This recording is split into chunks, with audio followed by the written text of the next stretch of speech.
All right, I know that I do have a gaming channel, and that's what people come here for. But I do have other interests outside of gaming, so I want to talk about this, man, and that's HBO Max. Warner Brothers putting their movies in theaters and HBO Max for 2021, starting with Wonder Woman, and yeah, this is definitely a juggernaut of a game changer.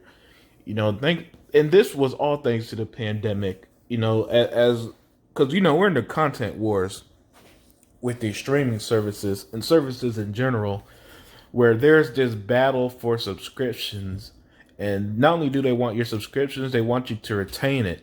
So the fact that movies are going day one to HBO Max, to me, that's like Xbox exclusives going to Game Pass day one. This is definitely huge, and I think a lot of people are going to jump on a subscription for it because their Warner Bros. Got a pretty big lineup of movies coming out next year. I was looking, man.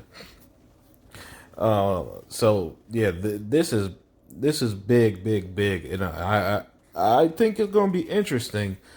Because the movie industry, they haven't adapted well to the way to the whole coronavirus, the way that like sports and video games and other forms of entertainment have.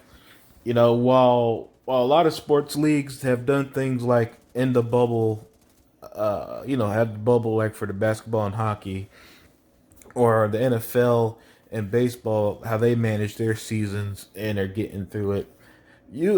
I'd say that they were successful. Video games have been extremely successful during the pandemic, but the movie industry, they've definitely been like the Nintendo, stuck in the past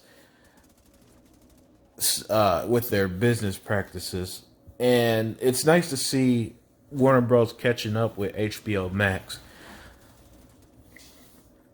And I wonder, and eventually all this is gonna pass because that's how life works. And I wonder how much is going to impact the theater when people could just watch it in their homes now. And I wonder how much of that theater experience matters, or if this is going to be like how when home consoles gaming became big, and now arcades aren't the same as they were. I wonder if that's how in theater movie theaters are gonna go, and also because once one company does something, especially if successful, it's going to have a bandwagon effect. So if HBO Max has an incredible amount of subs, they start raking in that money. Disney's going to follow suit, and these other companies who have streaming services, that they're going to be putting their movies on there day one along with theaters. So I thought this was interesting, and I thought it was big news. And you know what? I'm very interested to see and how this changes. Things change, and it's crazy to see some a big abrupt change like that. Which again, the only thing I could compare it to is when Microsoft put their games on Game Pass day one.